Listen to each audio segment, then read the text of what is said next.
So they thought they would open their own bar and do the same thing every night. Just in case it failed, he just explained that Meltdown. There were people he knew from Paris. Yes.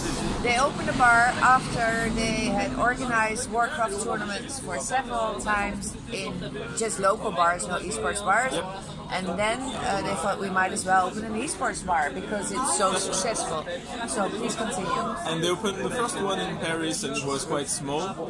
It was less than half the size of the one in Bordeaux now, and it was very successful. And so they knew that people wanted to have the same kind of bar in their own city, and they wanted to do it themselves first. But there was such a demand for this concept that they had to open a franchise and allow people to reach out to them and open a Meltdown bar in their own city.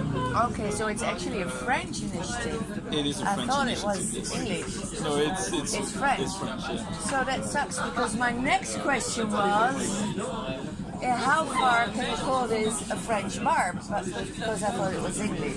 Yeah. So that's stupid. So I'll change it. No, yeah, it is stupid. I never do research because I do this on purpose because if I do my research, I already know the facts and I forget to ask them. It's a true story. Because then I think, okay, no, I know that. Okay, so let's change this question. How far is this bar? Has it your personal stamp?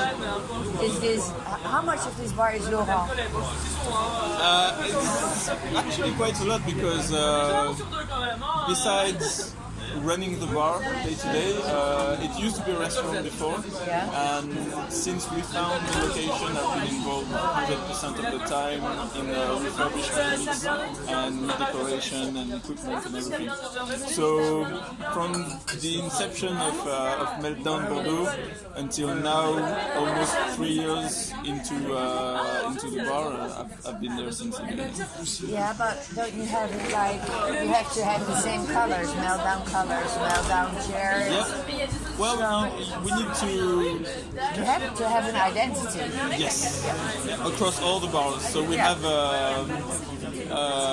directions regarding the atmosphere inside the bar, like how we want people to feel. So it has to be cozy, but not too much, like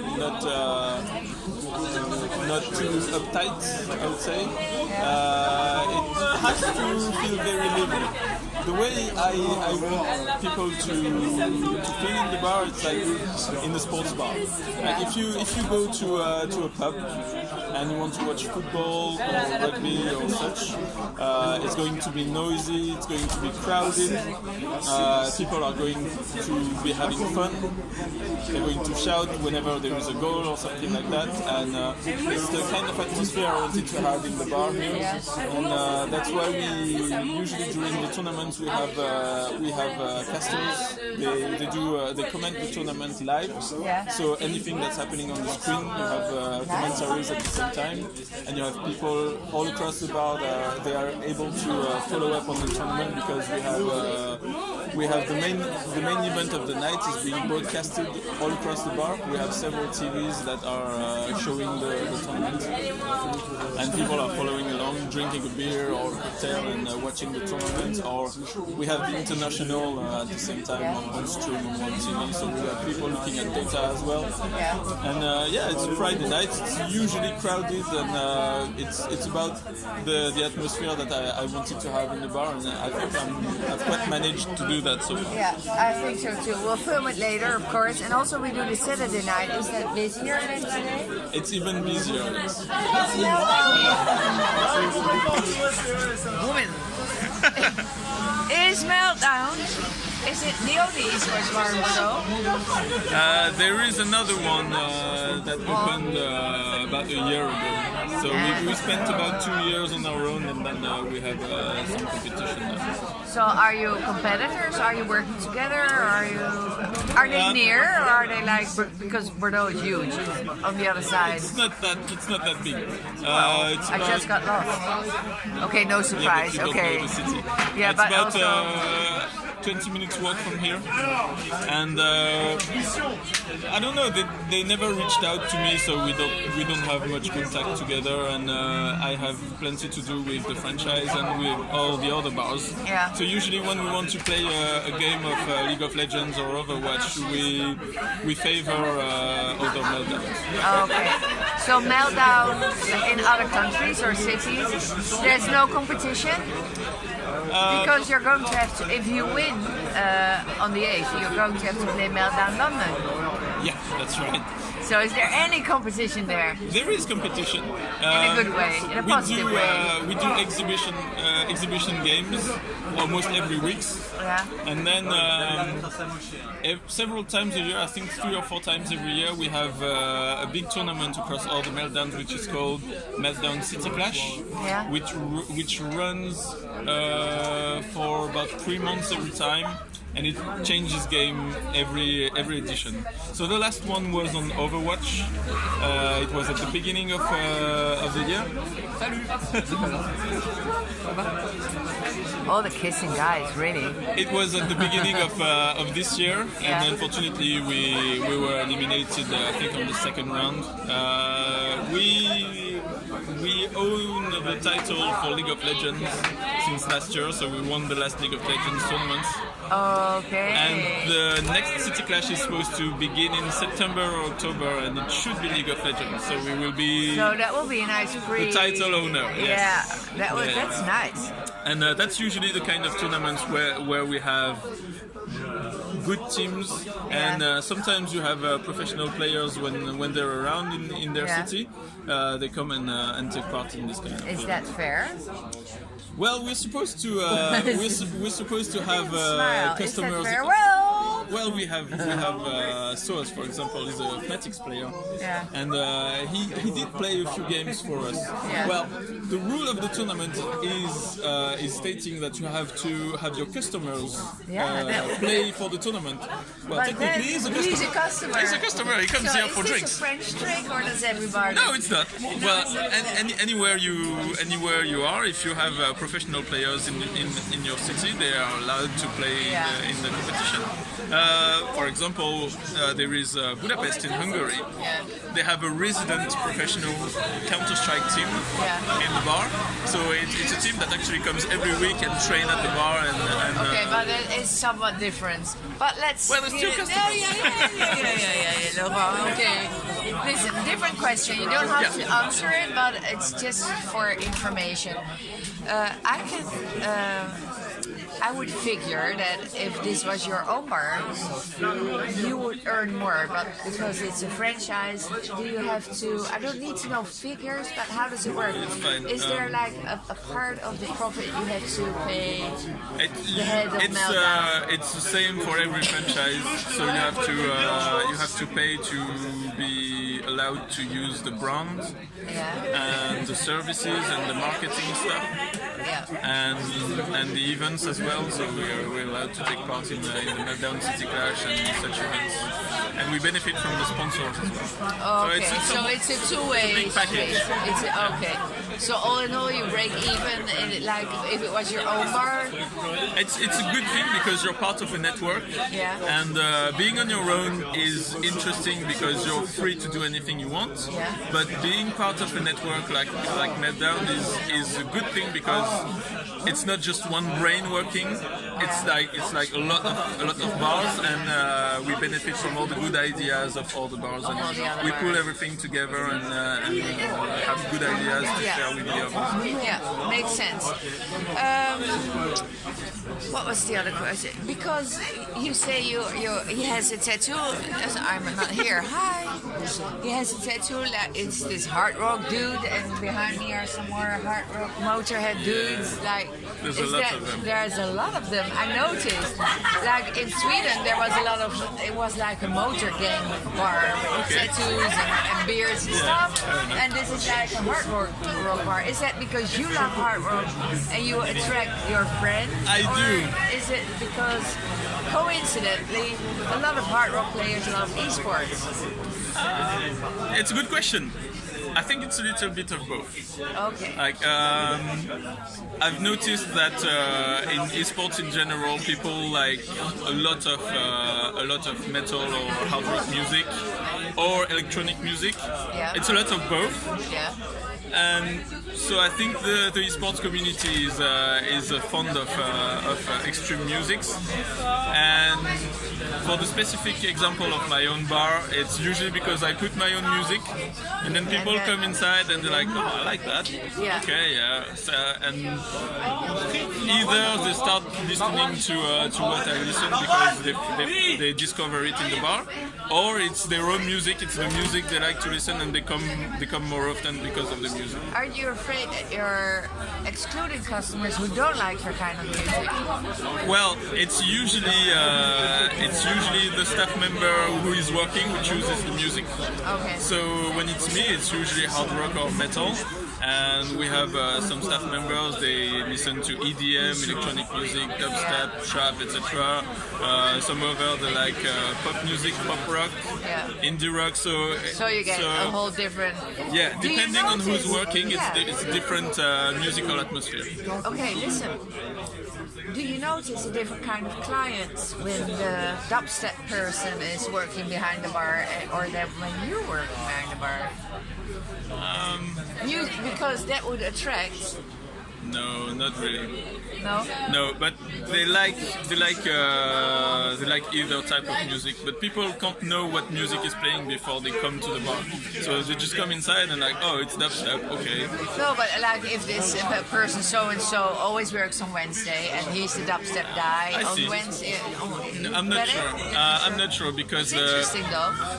music is not the main attraction in the bar. So it's usually just to build an atmosphere.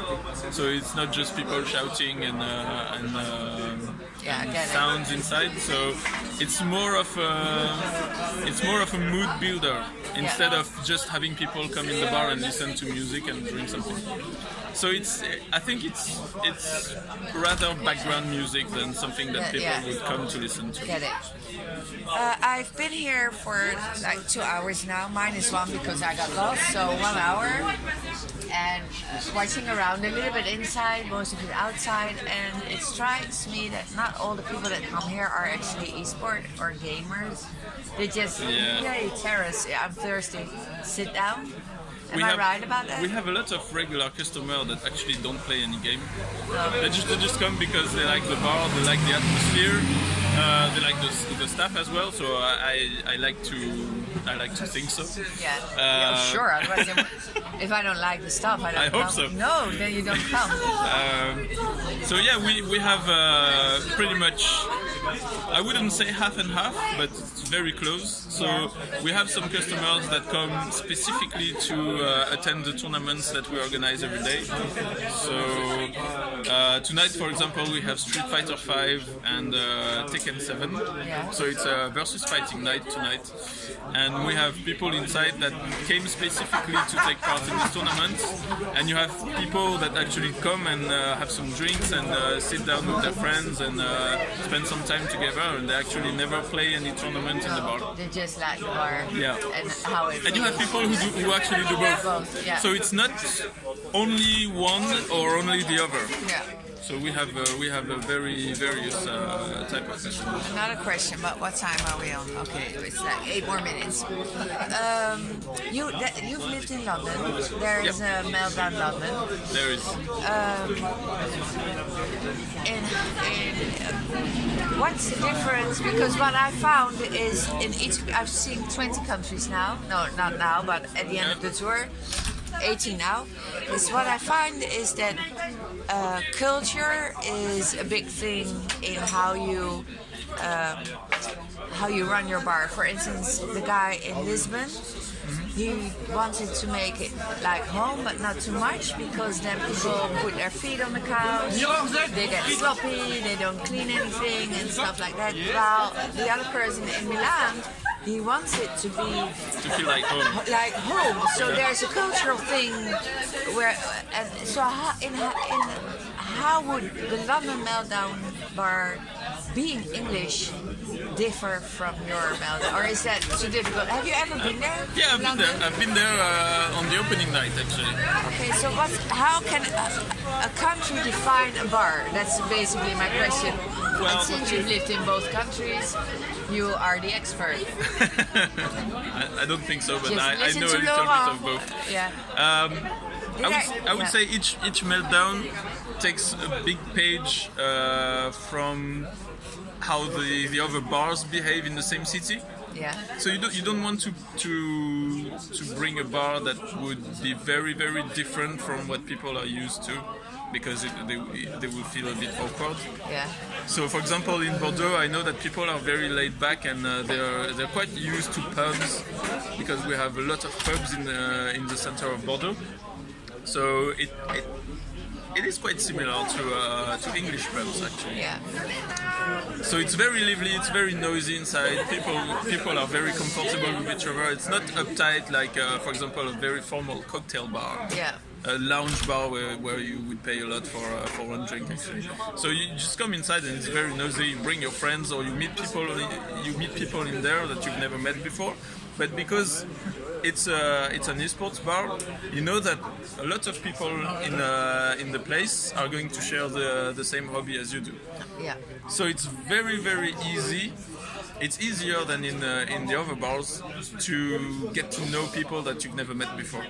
Because you come here tonight and it's Street Fighter and you want to take part in the tournament and you know that most of the people who are inside the bar, they're going to play Street Fighter as well. Yeah. So it's a good icebreaker. Yeah. So you go and you nudge the guy next to you and you're like, oh, which one is your favorite character? And then you start And a then you conversation start like talking. that. Yeah. It's not something that you would do in a different bar. So there's no, because the question was, is there Yeah. country identity? I'm getting there. Sorry. It's fine. I wouldn't say country identity. There is a part of country identity, but I think it's more of a local identity. Okay. You saw Meltdown in Bordeaux. I think if you go to a Meltdown in a different city, the atmosphere will be completely different. Okay. And even though we have directions for the decoration inside and the equipment and everything, each meltdown will feel very different, because I think the person who runs the bar and the staff will bring part of the what they would like to see in the bar, Yeah. and we will try to give what our customers expect from a place like that, and the expectations are very different from one country to another. To another country. That's right. You just answered it perfectly. So there's the meltdown identity and Yep. the country or city Yeah, atmosphere. that's exactly what Yes. Well done, that's Laurent. exactly what I think. Another question, last one. Are you a gamer? You don't. I think you're just thinking, oh wait, this is a good idea. There's money in this. No, I don't have a well- job. Let's do this. I used to have an awesome job in London actually. Yeah. I used to work in an investment bank. Oh, seriously? Yeah, and I used to be a huge gamer. Well, I think I started playing when I was 3 or 4 Yeah. on consoles. Yeah, 3 or 4? yeah. How old are you? I'm 32.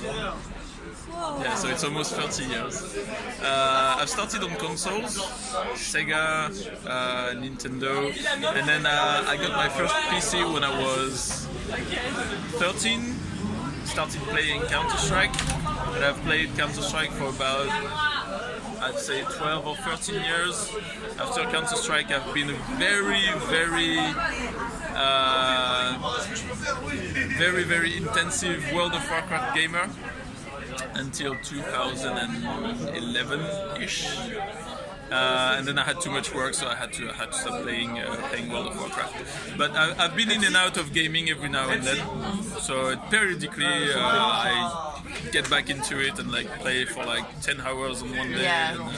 and then the next day I don't have time to play, so I stop for a week and then go back to it. So it's cyclical.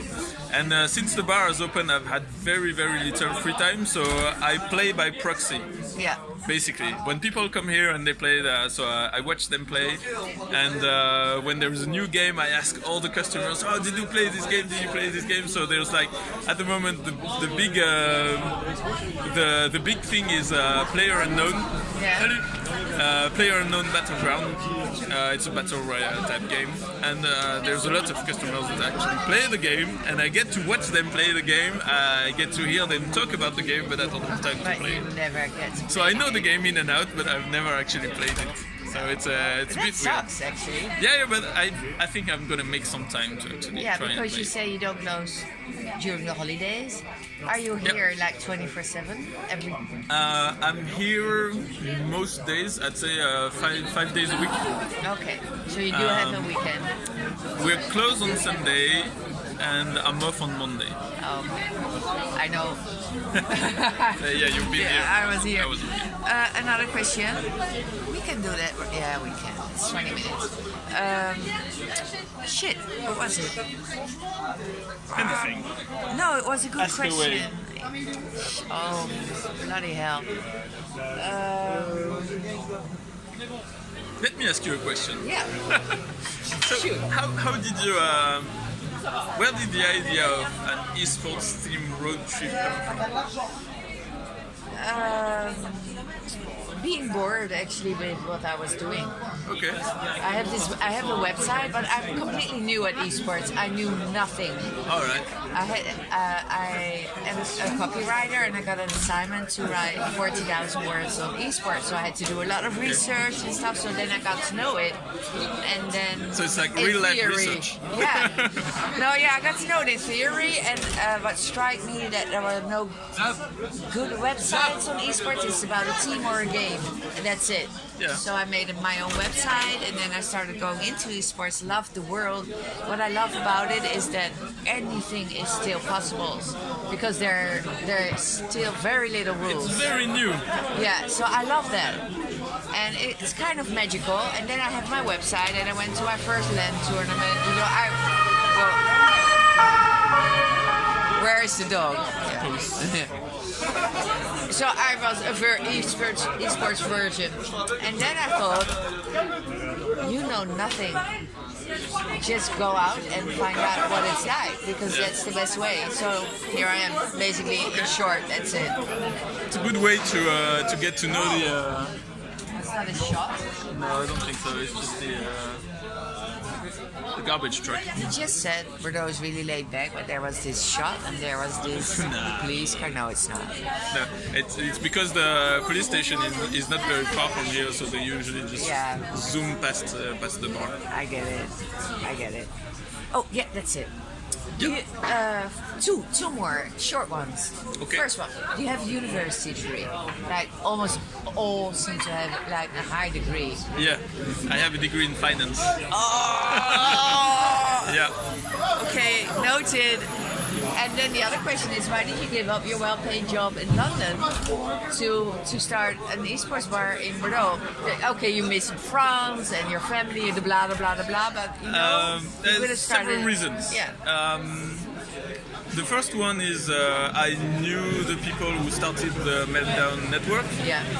and I've been in touch with them since they opened the first bar, and I started to hear that they wanted to open a network, and it was a bit opportunistic. It was a good way to become my own boss somehow.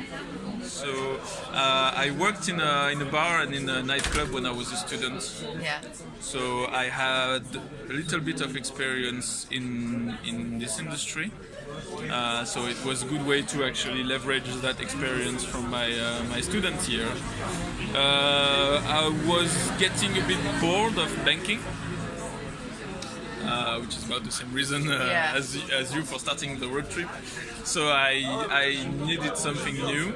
So being my own boss, needed something new, and I have family in Bordeaux, And there was the opportunity. Yeah, my mom lives here, so I was like, Yeah, yeah, good enough. I can get closer to my mom as well. Yeah. It was a good reason. Nice. I think you answered a lot of. No, I think you gave a lot of good answers to my question. Let's not turn this around. Thanks very much. Laurent. Thank you. And the high five. Yay. Guys, we're doing the League of Legends when I'm not here on the 8th. Yeah, on Tuesday. 5 France time or Yep. yeah. 5 p.m. Because I will be in London because I have this schedule I have to follow, and but that will be okay. And we also have to do. Do you have a present for London? Yep. And we have to do the signing of the flag, and we can do both either now or tomorrow, whatever you want. Okay, sure. Now? Yeah, I can do now. Okay. Okay. Bye. Be back soon.